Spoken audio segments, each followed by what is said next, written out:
Hello everyone, मैं Hemant Sahu. Welcome to my YouTube channel Hemant Sahu study circle.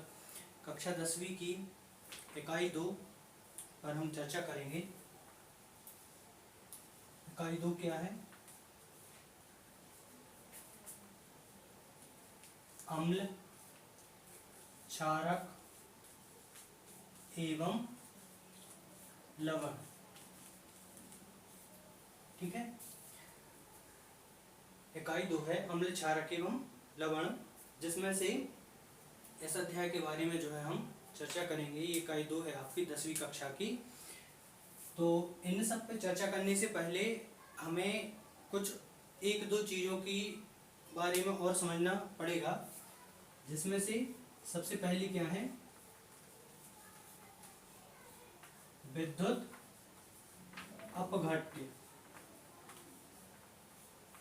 क्या होते हैं विद्युत अपघट्य? विद्युत अपघट्य वे कारक होते हैं जिनके जलीय विलयन या फिर कौन से कारक हैं? जिनके जलीय विलयन या किस अवस्था? पिघली अवस्था में, या तो जलीय विलयन या फिर पिघली अवस्था में ये क्या करते हो? ये विद्युत का चालन करते हो। नाम है इसका विद्युत अपघट्य। तो ये क्या करेंगे? विद्युत का चालन करेंगे। तो ये क्या कहलाते हैं? आपके विद्युत अपघट्य कहलाते हैं। क्या होगी परिभाषा?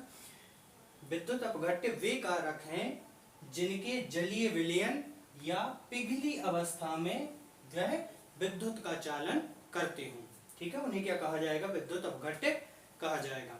अब विद्युत अपघट्य दो प्रकार के होते हैं। पहला क्या है? प्रबल विद्युत अपघट्य। प्रबल विद्युत अपघट्य क्या कहलाएंगे? प्रबल विद्युत अपघट्य वे कहलाएंगे जिनको जलीय विलयन में घुलने पर ये क्या हो? पूर्ण रूप से आयनित हो जाएं। जलीय विलयन में घुलने पर ये क्या हो जाएंगे? पूर्ण रूप से आयनित हो जाएंगे। ये क्या कहलाएंगे? प्रबल विद्युत अपघट्य कहलाएंगे। ठीक है, जैसे आपका HCl हुआ, ठीक है, NaOH हो गया, ये क्या कहलाते हैं? आपके प्रबल विद्युत अपघट्य कहलाते हैं।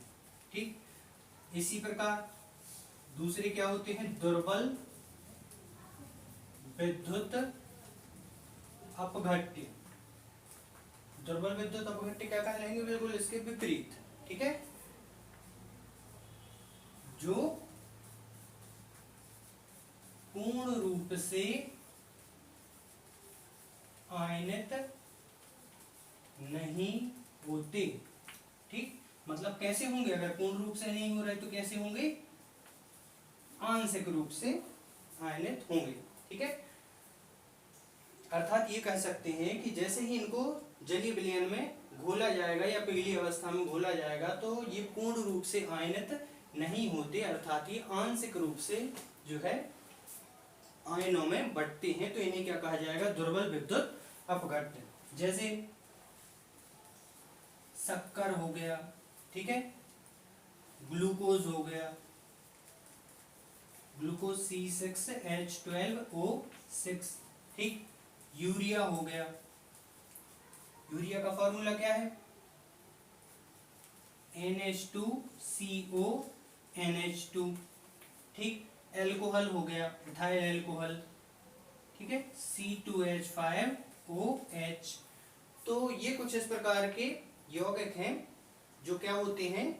आसानी से जलीय विलयन में नहीं घुलते। ठीक, तो विद्युत अपघट्य क्या है? जलीय विलयन या पिघली अवस्था में जो विद्युत का चालन आसानी से करते हो वो विद्युत अपघट्य होंगे। प्रबल विद्युत अपघट्य के बारे में और दुर्बल विद्युत अपघट्य के बारे में। ठीक है, इसको फटाक से नोट कर लें।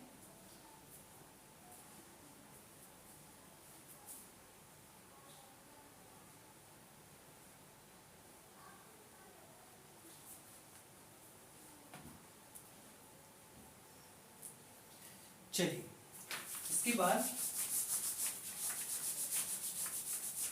अब बात करते हैं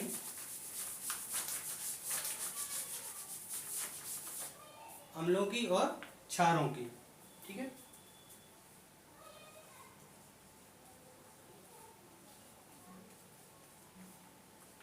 अम्ल एवं क्षारक। ठीक, अच्छा, इसके बारे में बात ये है कि कुछ 2-3 वैज्ञानिकों ने जो है इनकी परिभाषाएं दी हैं और उन्होंने परिभाषाओं के आधार पर बताया है कि अम्ल क्या होते हैं और क्षार क्या होते हैं। ठीक है, तो सबसे पहले एक वैज्ञानिक थे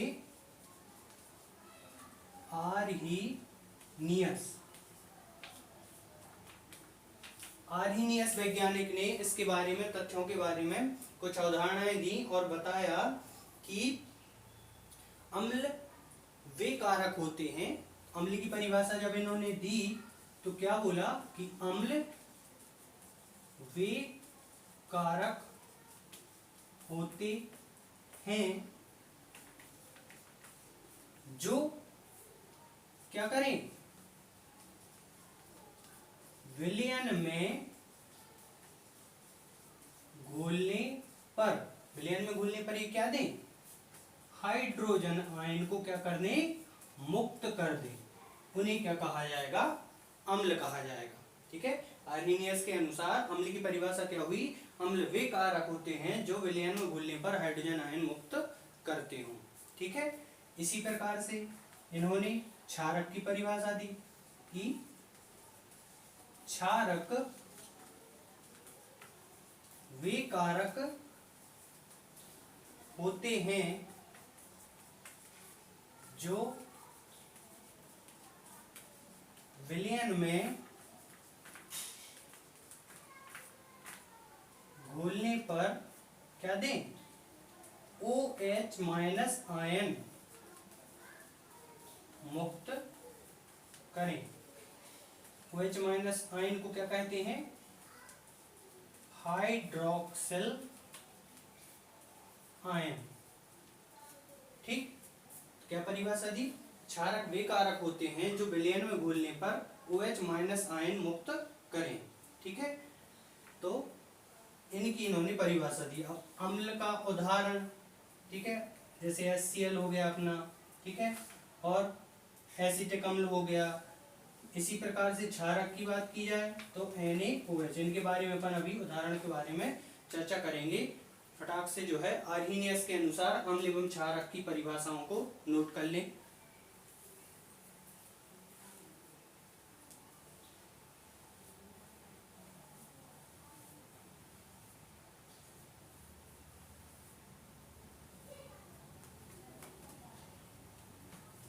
ठीक है, इसके बाद एक और वैज्ञानिक थे।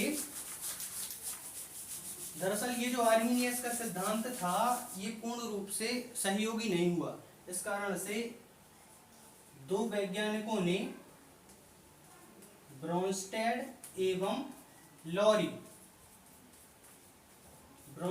एवं लॉरी नामक वैज्ञानिकों ने अम्ल एवं क्षारक की एक और परिभाषा दी, जिसके अनुसार इन्होंने क्या बताया कि इन्होंने ये बोला कि जो आपके अम्ल होते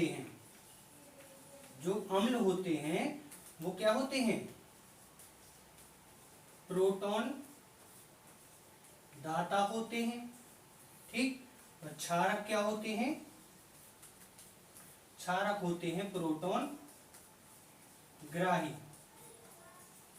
ठीक, ये किसने बताया, ब्रोंस्टेड एवं लॉरी नामक 2 वैज्ञानिकों ने, कि अम्ल प्रोटॉन दाता होते हैं और क्षारक प्रोटॉन ग्राही होते हैं। ठीक है, उदाहरण के रूप में जैसे मान लो हमने क्या किया, अमोनिया लिया NH3 प्लस हमने क्या लिया, हाइड्रोक्लोरिक अम्ल। ठीक, NH3 अमोनिया और HCl हाइड्रोक्लोरिक अम्ल। अब कैसे पता चलेगा कि कौन सा प्रोटॉन दाता है और कौन सा प्रोटॉन ग्राही, तो जैसे ही ये अभिक्रिया करेंगे तो क्या बनाएंगे, NH4 plus ion plus Cl minus ion. क्या हुआ यहां पर,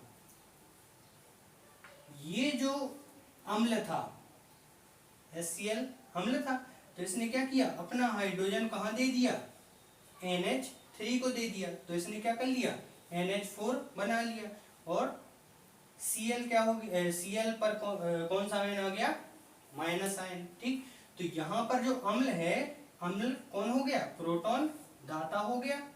ठीक है, और अमोनिया यहाँ पर क्या हुआ, क्षारक, जिसने क्या किया, प्रोटॉन को ग्रहण कर लिया। ठीक है, तो ग्रहण करने वाला ग्राही और देने वाला दाता। तो अम्ल प्रोटॉन दाता होता है और क्षारक प्रोटॉन ग्राही होता है। किसके अनुसार, ब्रोंस्टेड एवं लोरी, दो वैज्ञानिकों के अनुसार। ठीक है, नोट कर ले इसको।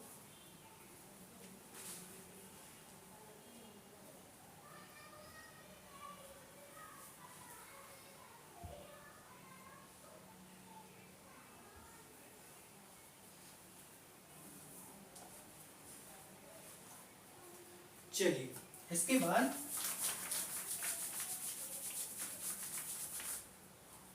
एक और वैज्ञानिक थे, लुईस। तो लुईस के अनुसार अम्ल एवं क्षारक क्या होते हैं। लुईस के अनुसार जो अम्ल होते हैं वो होते हैं इलेक्ट्रॉन युग्म ग्राही। मतलब जो क्या करते हो, इलेक्ट्रॉन के युग्म, जो पूरा का पूरा एक युग्म है उसका इलेक्ट्रॉन का, वो पूरा का पूरा क्या कर लेते हैं, ग्रहण कर लेते हैं। जबकि जो क्षार होते हैं या क्षारक होते हैं वो क्या करते हैं, या क्या होते हैं, इलेक्ट्रॉन युग्म दाता। ठीक है, अम्ल इलेक्ट्रॉन युग्म ग्राही और क्षारक इलेक्ट्रॉन युग्म दाता होते हैं। उदाहरण के रूप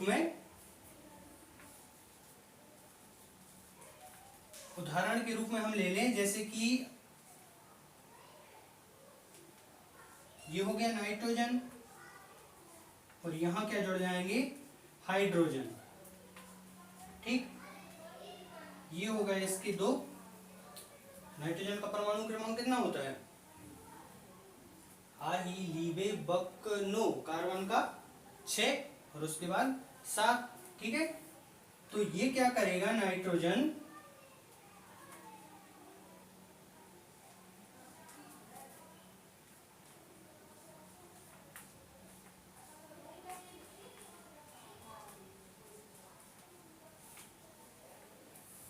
ये पूरा का पूरा इलेक्ट्रॉन युग्म जो होता है वो कौन ग्रहण कर लेता है, अम्ल। और जो दाता होता है यहाँ पर वो कौन होगा, क्षारक होगा। ठीक है, तो इस प्रकार से बन जाएगा NH3 और ये B या इस साइड बना दो, कोई फर्क नहीं पड़ता, F3। ठीक है, तो ये क्या हो गया आपका, लुईस के अनुसार इलेक्ट्रॉन युग्म ग्राही और क्षारक इलेक्ट्रॉन युग्म दाता। यहाँ ध्यान रखना होगा कि ये जो है आपका, जिसने क्या किया, ग्रहण किया, वो कौन होगा, लुईस अम्ल होंगे। जिन्होंने इलेक्ट्रॉन युग्मों को ग्रहण किया वो लुईस अम्ल होंगे, और जिन्होंने इलेक्ट्रॉन युग्मों को दान किया वो कौन होंगे, लुईस क्षार। ठीक, यहाँ पर लुईस अम्ल और लुईस क्षार। तो ये हो गई आपकी लुईस के अनुसार अम्ल एवं क्षारकों की परिभाषा। ठीक है, किसी भी वैज्ञानिक द्वारा दी गई परिभाषाएं आप याद कर सकते हैं, लिख सकते हैं। वैसे सबसे बेहतर जो परिभाषा थी वो किसकी थी, आर्हीनियस नामक वैज्ञानिक की थी। ठीक है, इसको फटाक से नोट करें।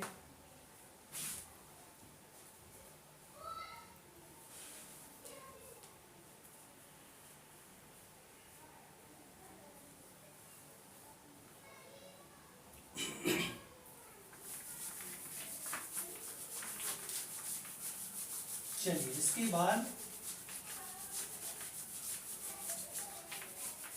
बात करते हैं अम्ल एवं क्षार में अंतर की, या फिर गुण भी कह सकते हैं।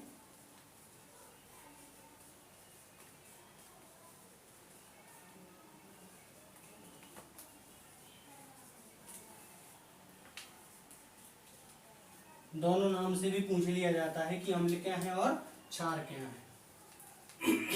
इस साइड लिख लेते हैं अम्ल, इस साइड लिख लेते हैं क्षार।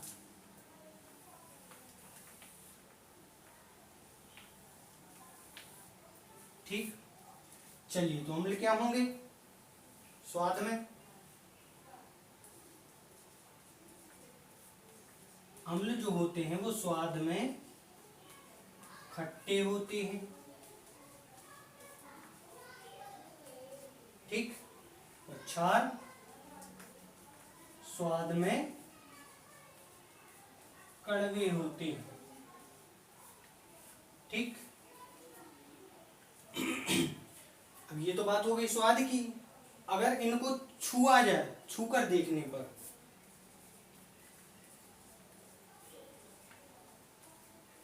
तो अम्ल जो है छूने पर कसेले टाइप के होते हैं। ठीक है, जैसे इनको छुआ जाएगा तो एकदम दरदरे या खुरदुरे टाइप के होते हैं, जबकि क्षार जो होते हैं वो कैसे होंगे? छूने पर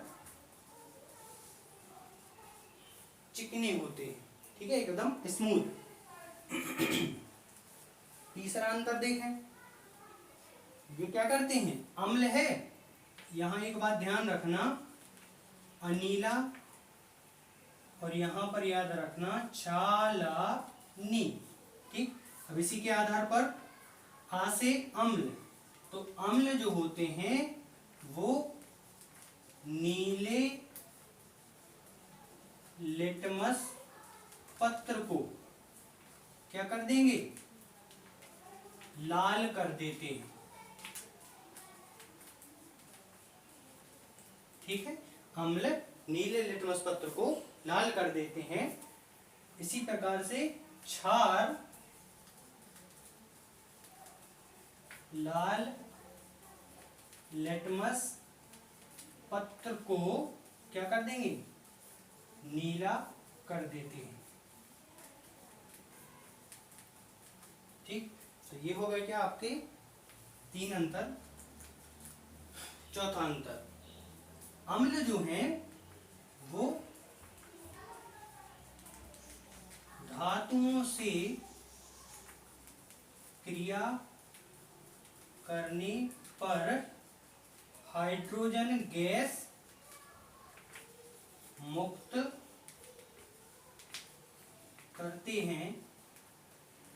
ठीक, धातुओं से क्रिया करने पर क्या करेंगे? हाइड्रोजन गैस को मुक्त करेंगे, जबकि क्षार जो होते हैं वो धातुओं से क्रिया नहीं करते।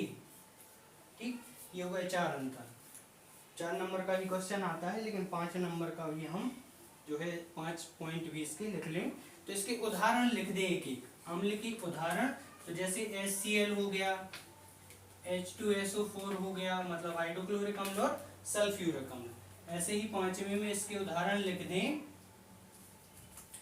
NaOH हो गया, सोडियम हाइड्रोक्साइड, और CaOH होल ट्वाइस हो गया, मतलब हो जाऊंगा चूना, मतलब कैल्शियम हाइड्रोक्साइड। ठीक है, तो ये हो गए आपके अम्ल एवं क्षार में अंतर। नोट कर लें।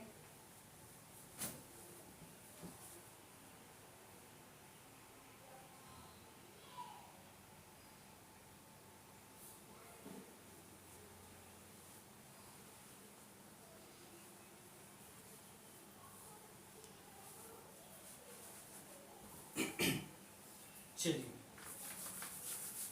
अब ये गुण भी हो गया अम्ल एवं क्षार के, और साथ साथ में अंतर भी हो गया अम्ल एवं क्षार में। इसके बाद हम बात करते हैं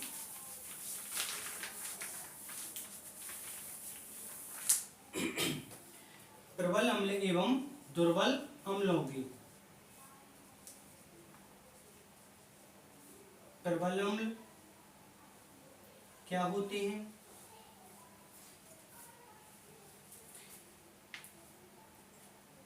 अम्ल क्या कर रहे थे? अम्ल जलीय विलयन में हाइड्रोजन आयन दे रहे थे। ठीक है, तो यही लिखना है इसमें कि जलीय विलयन में घुलने पर अधिक मात्रा में हाइड्रोजन आयन मुक्त करते हैं। क्या कहलाते हैं? प्रबल अम्ल कहलाते हैं।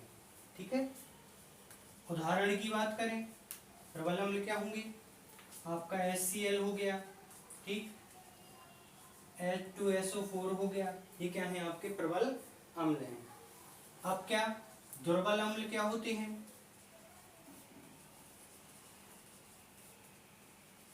दुर्बल अम्ल बिल्कुल ज्यों की त्यों परिभाषा, बस क्या करने पर? जलीय विलयन में घोलने पर कम मात्रा में हाइड्रोजन आयन मुक्त करते हैं। पूरी परिभाषा ज्यों की त्यों, बस अधिक की जगह क्या कर देंगे? कम मात्रा में, जलीय विलयन में घोलने पर कम मात्रा में हाइड्रोजन आयन मुक्त करते हैं, दुर्बल अम्ल कहलाते हैं। ठीक, इसके उदाहरण एसिटिक अम्ल CH3COOH, ये क्या हो गया? आपका दुर्बल अम्ल। इसके बाद प्रबल क्षार। प्रबल क्षार क्या होते हैं? प्रबल क्षार वे होते हैं जो जलीय विलयन में घोलने पर अधिक मात्रा में हाइड्रोक्सिल या हाइड्रोक्साइड आयन मुक्त करते हो।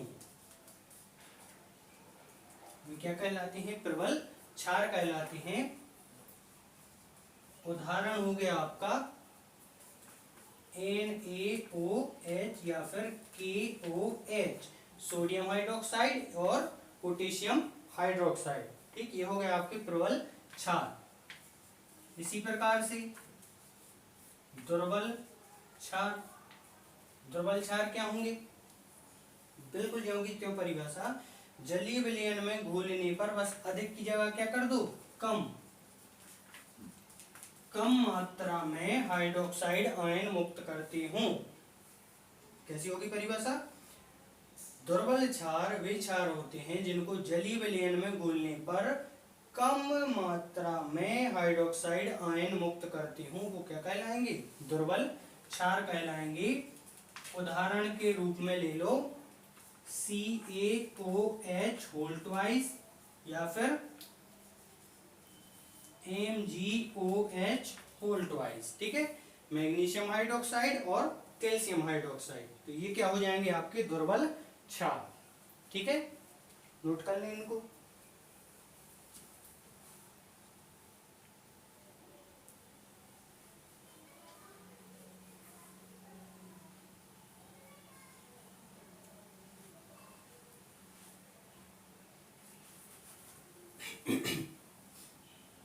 ठीक, चलिए अब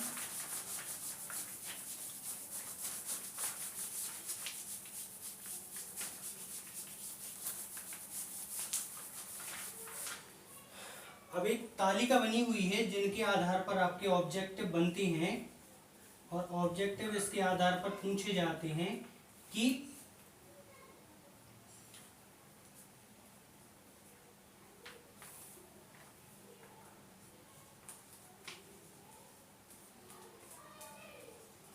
नींबू, संतरा या आंवला में कौन सा अम्ल होता है? नींबू, संतरा एवं आंवले में कौन सा अम्ल होता है?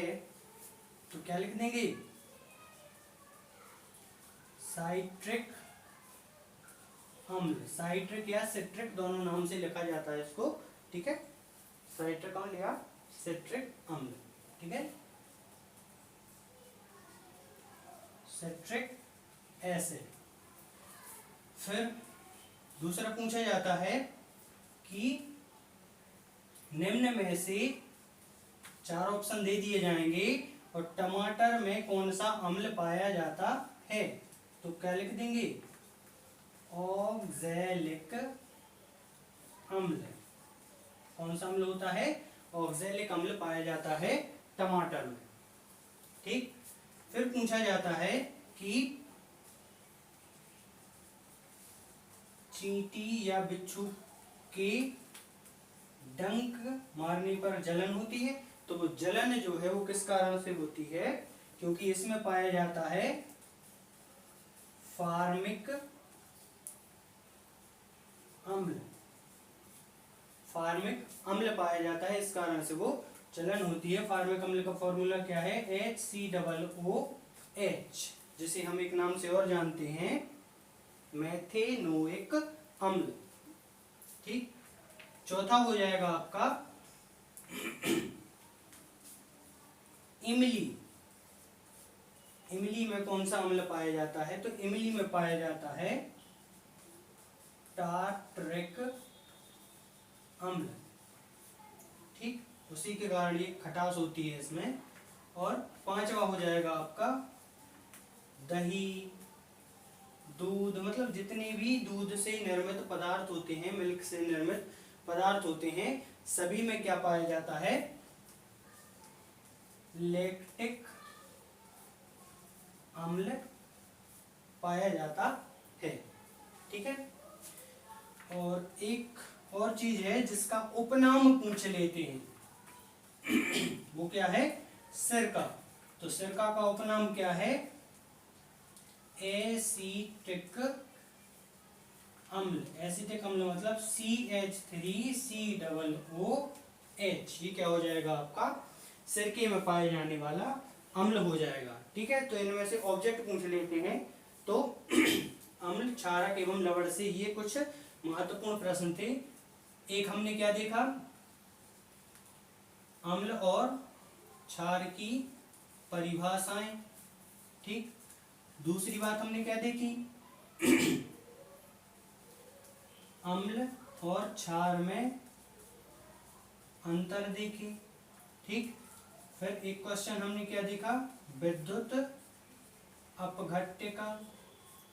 और फिर हमने देखे ये कि कुछ ऑब्जेक्ट बनते हैं कि किस पदार्थ में कौन सा अम्ल पाया जाता है। या फिर कई बार ये पूछ लेते हैं कि एक सारणी निर्मित कीजिए जिसमें ये बताइए, हो सकता है ये आपकी सही जोड़ी के रूप में पूछ लिया जाए। ठीक है, चलिए तो इस वीडियो में इतना ही।